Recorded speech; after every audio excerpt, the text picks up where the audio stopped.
Nitekana umunezero ntangere vyo gusubira kubana namwe banywanyi mukurikira ibiganiro hamwe n'amakuru tubashikiriza kuri imbonesha kure ya Hejuru TV. Uyu numwanya w'amakuru agezweho turi kwigenekezo rya 12 kwezi kwa gatanu 2026. Numwanya wayagezweho yihuta cyane mugiye gukurikiramwo amabanga akomeye cyane. Yo sanamu muriko murabona muri ekra zanyu ni butari kurarebaho rabaho neza. Uwo numwe mu bahishije ibidanazwa vyiwe mu isoko ya Kinama ibijumbura herutse gusha mu minsi iheze bakaba baramufashe agomba yite umuriro bivanye n'ibidanazwa vyiwe vyahiriye muri iryo soko igihe ryadukamwo umuriro ukomeye cyane. Mbere yuko tubagezaho ivyatangajwe na Bob Rugurika reka tubibutse aka kantu. Hari amasoko kuva muri 2010 yagiye yaraturirwa agasha ariko Bob Rugurika wewe agatangaza imvo z'ugusha kwavyo ndetse n'ababikora. Ariko reka imbere yuko twumviriza Bob Rugurika mwumviriza aka kantu. Muri 2010 harabaye ugusha imutaho.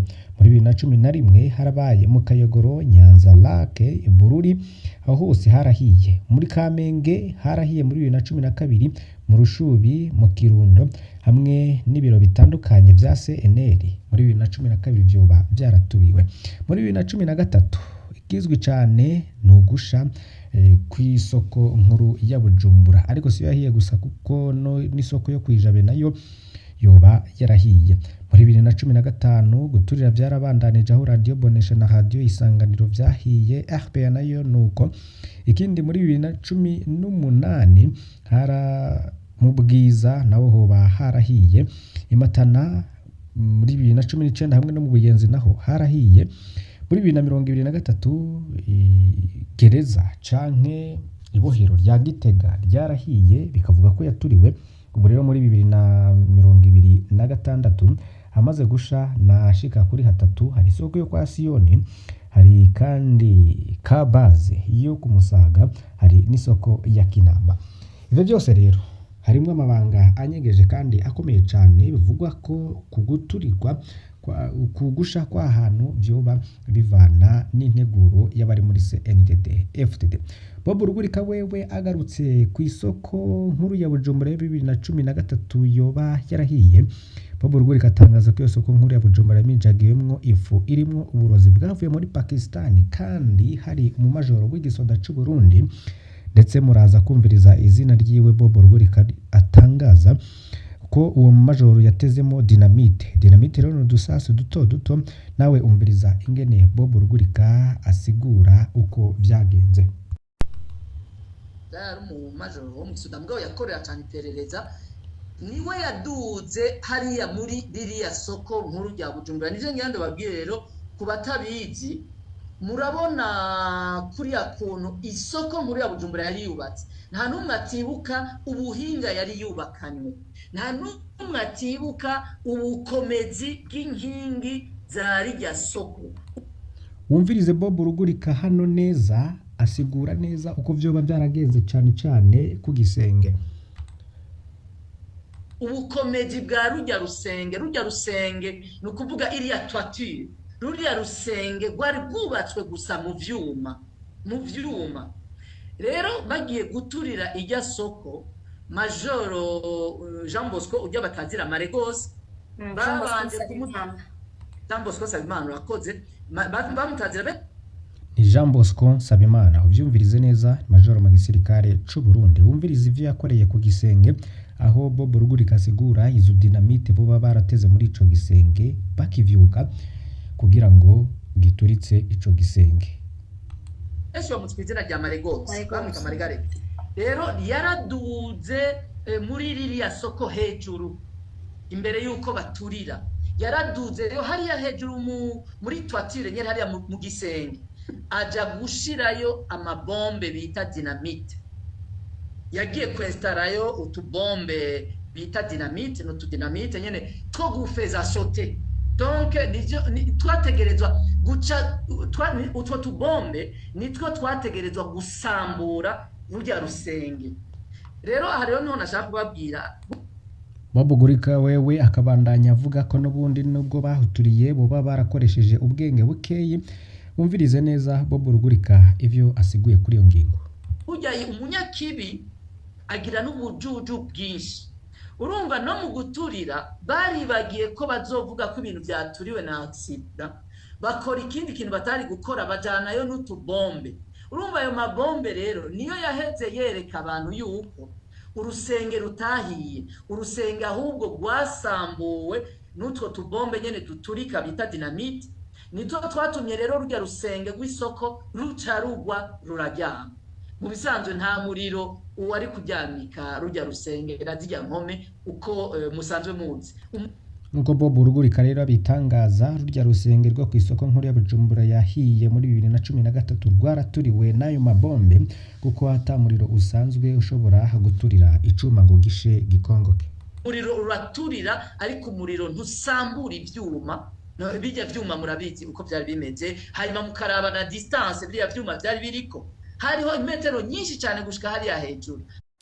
Bob Rugurika akaba ari dogiteri mu bijanye no kumenyesha amakuru, agasigura yuko abaturiye isoko nkuru ya Bujumbura bo baravyukiyeyo mu gatondo cyane. Komeza umwumviriza. Bazindukiye bari bamaze 2 jours bahagenda baraba mu makartie, baraba kuko bategeza ngo kuraba aho bazoturirira. Hanyuma iyo fu sinzi kubibona, ifu bategereza kwicisha hajya hose, hajya hagati mu bibanza. Iyo fu ni bwa burozi twababwiye Bob Rugurika wiwe atangaza ko bwavuye mu gihugu ca Pakistan kugira ngo buzanwe guturira iyo soko nkuru ya Bujumbura. Ngo baraminjagiye iyo fu mu mpande z'igisenge kuri iyo toiture y'isoko nkuru ya Bujumbura. Hanyuma iyo fu irasangamwo ibisasu vyose biturikirizwa arimwe, igisenge cyose kiba kirahiye kirakongoka. Umviriza Bob Rugurika. Kuko barayitkumemera, sinzi ko mu Kirundi bakoresha kumemera, kumijagira. Voilà, ni nkuko barayimijagiye rero. Barinjiyeyo kijya gicugu no imbere yaho mwijoro barinjiyeyo, ariko neza na neza hajya badomeka, hajya barinjiye barakwiragiza poudre hose, barabona bati bizogenduka. Bagiturira ijya soko, muribuka ko baciye bakikuza, baravuga yuko ata muntu numwe ashobora gusubira kuhegera. Ivyo nyimba muvyibuka. Alors ico bari bakoze mu cyanzo no kubera iki, hariho abanyezamu bivugwa ko bari Bob Rugurika rero akabandanya asigura neza ko iyo soko nkuru ya Bujumbura atari isanganya, ahubwo ngo ari ibintu byari vyateguwe. Hari n'ayandi makuru avuga ko kiduga cari kuzimya uwo mucanwa wadutse mu isoko nkuru ya Bujumbura cari kwa Alain Guillaume Bunyoni iwe mu rugo. Hakibazwa ingene ico kiduga canke iyi kizimyamoto ya polisi isanzwe ikoreshwa n'igipolisi yoba yari yajanywe mu rugo rw'umutegetsi kandi yari kurengera inyungu z'abene gihugu. Ibyo byose rero birabandanya guteza urujijo kuri imiriro iriko iraduka mu gisirikare mu gihugu c'u Burundi. Muribuka neza ko ka base ku Musaga nayo yoba yarahiye iratokombera, n'ibisasu bimwe bimwe biragenda biraturika. Habayemwo rero no kuvuguruzanya hagati y'umukuru w'igihugu Varisito Ndayishimiye n'uwujejwe kuvugira igisirikare c'u Burundi FDNB. Ico gihe rero Gaspard Baratuza umuvugizi w'igisirikare c'u Burundi yari yatangaje ko ari isanganya ryari ryabaye bivanye n'umuyaga nkuba utari westaye neza. Ariko mu nyuma rero President Varisito Ndayishimiye akarasigura neza ko iyo kambi ibitsemwo ibirwanisho ubwiwe yoba yararirongoye ariko atamuyaga nkuba ubamwo.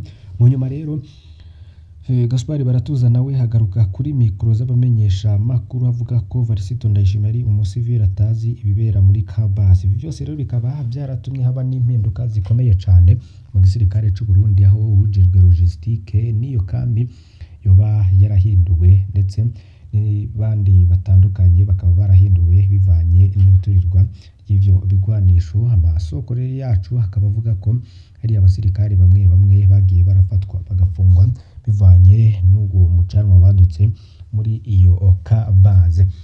Nivyo byose rero birabana n'umuriro. Murumviriza ivyo Bob Rugurika bwiwe atangaza kuri isoko nkuru ya Bujumbura yoba yarahiye muri 2013, agatangaza ko hari uburozi bw'igihugu ca Pakistan kandi ko hari amajoro w'igisoda c'u Burundi mwumvirije ko ari Majoro Maregose atangaje n'izina ryiwe rero ubu Majoro Maregose akaba ariwe ngo yateze udusasu tutidamike duto duto kuri toiture canke igisenge cari ririya soko ryo Bujumbura byose rikaba ryaraturiwe ariko abarundi bakaba barihebuye babonye ko atakiriko kirakorwa kugira ngo risubire gusanurwa.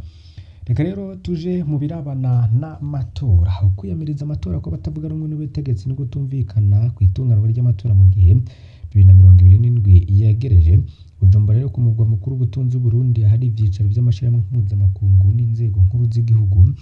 Ibikorwa bijanye n'amatora by'umukuru w'igihugu ategekanijwe muri 2027 biriko birangwa no kutumvikana gukomeye mu vya politike. Ibyo bikaba byaratewe ahanini no kwiyamiriza ibikorwa bimwe bimwe n'abatavuga rumwe n'ubutegetsi hamwe no gusohoka hakiri kare mu nama y'umurwi w'igihugu wigenga ujejwe amatora sene.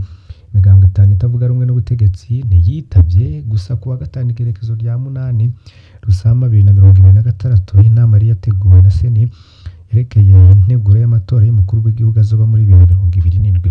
Iyo migambwe ni CNR, umugambwe wa IPRONA, umugambwe wa CODEBU, umugambwe wa FRODEBU n'umugambwe wa CDP. Mu itangazo yatewe ko umukono iyo migambwe ikaba yagiriza seni kwanka kwitaho ibitagenda neza vyibonekeje mu matora y'abashinga amateka n'ay'amakomine n'ay'imitumba yabaye muri 2025. Amatora yatsinzwe na CNDD FDD. Ico gihe rero iyi migambwe n'ubundi yagiriza CNDD FDD ko yikubiye ibibanza byose mu butegetsi, yaba mu nama nshinga amateka, yaba mu nama nkeguza amateka, yaba mu bindi bisata bikomeye cyane by'inzego z'uburongozi bw'igihugu. Byose rero iyo migambwe nibyo yiyamiriza.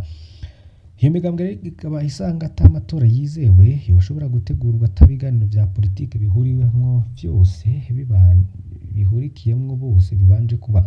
Kasaba rero ko hashirwaho urwego rwo guhanahana ivyumviro kugira ngo hasubizweho icizere hagati y'abanyapolitike no gutuma haba amatora yigenga ari mu muco kandi atekanye. Baragiriza kandi seni kutagira ico ikoze ku birego byinshi byatanzwe bijanye n'amatera aheruka mu mwaka uheze 2025. Bakavuga ko rero ivyo bishobora gutuma amatora ariko ategurwa atizerwa.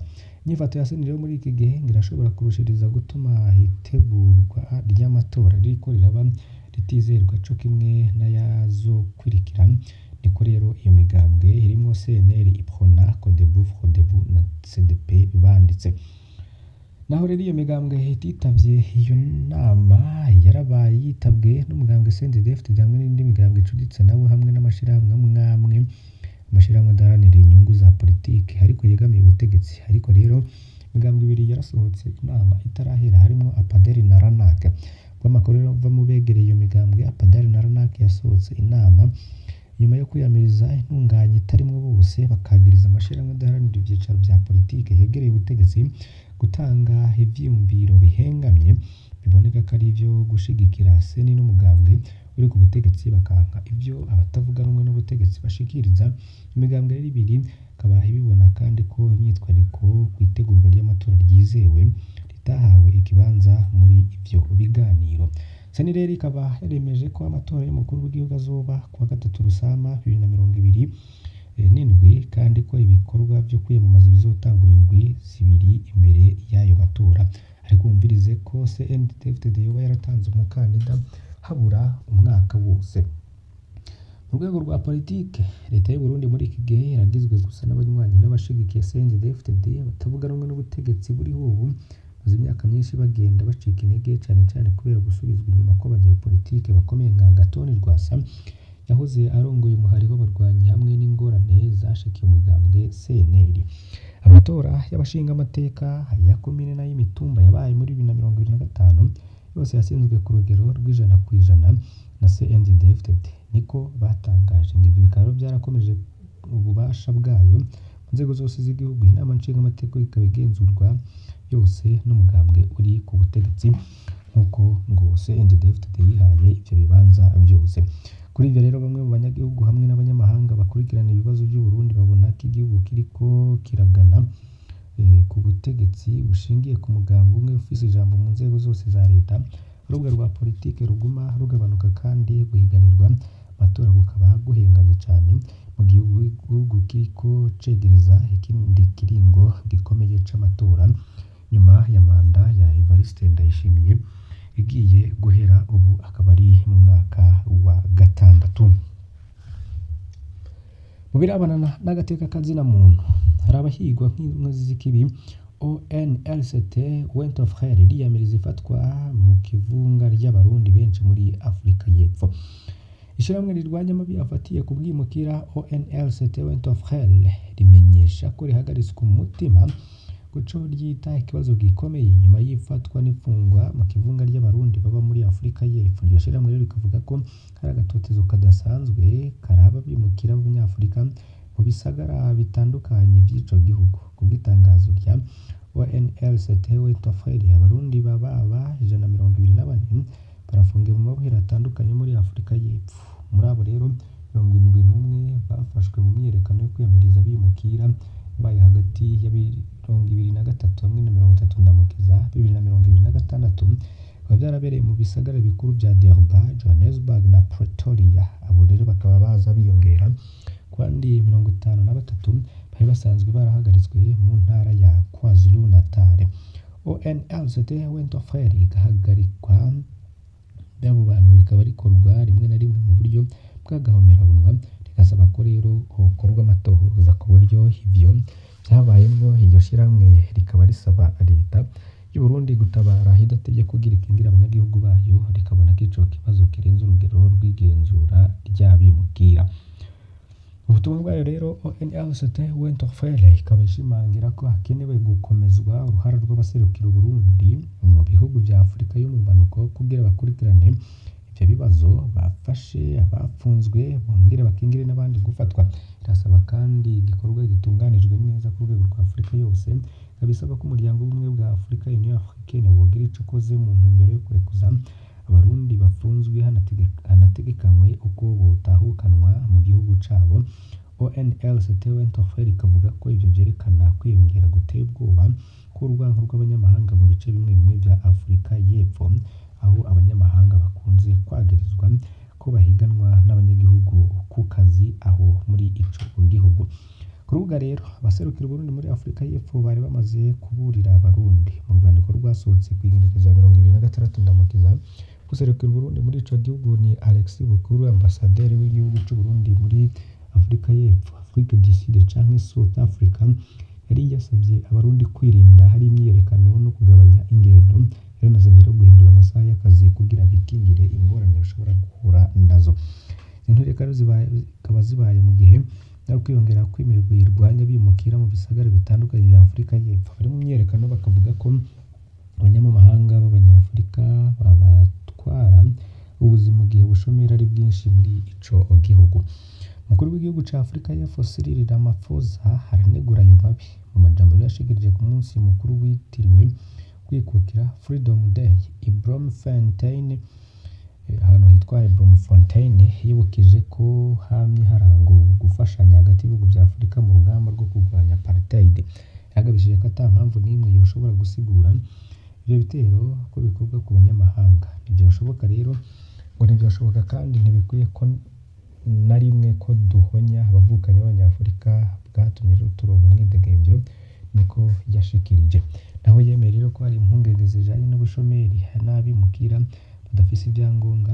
Ramaphosa yashimangiye ku kamaro ko kubahiriza uburenganzira bwa muntu, yatawe yatangaje ingingo zo gukomeza kugenzura imbibe, kurwanya igiturire mu bisata bijerwa bimukira no guhana abakoresha abakozi badafise ibyangombwa. Abarundi rero bari mu mirwi y'abimukira Abanyafurika benshi ba mu gihugu ca Afrika yo mu bumanuko bakwirwa n'amahirwe y'ubuzi cane cane muri Afrika y'Epfo, ariko kandi nk'abandi banyamahanga bakunze guhura n'ingorane zifatiye ku rwanko rw'abanyamahanga.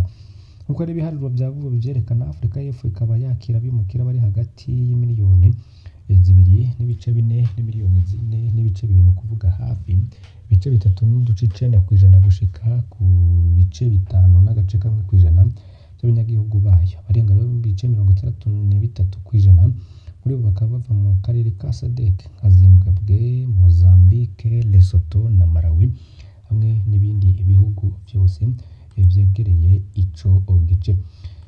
Turabakengurukiye cane mwe mudahwema gukurikira amakuru hamwe n'ibiganiro dushikiriza. Mbasabe kugira ntimuze gucikwa n'ayandi makuru menshi tugenda dushikiriza kuri iyi mboneshakure ya Hejuru TV. Fyonda kuri subscribe canke s'abone niba utari wafyondako, ibuke no kubisangiza bagenzi bawe kugira badacikwa n'amakuru yose tubereka kuri iyi mboneshakure ya Hejuru TV. Turasubira kubana mu masaha ari imbere mu makuru arabagezweho. Muranirwe mu byanyu no mu banyu.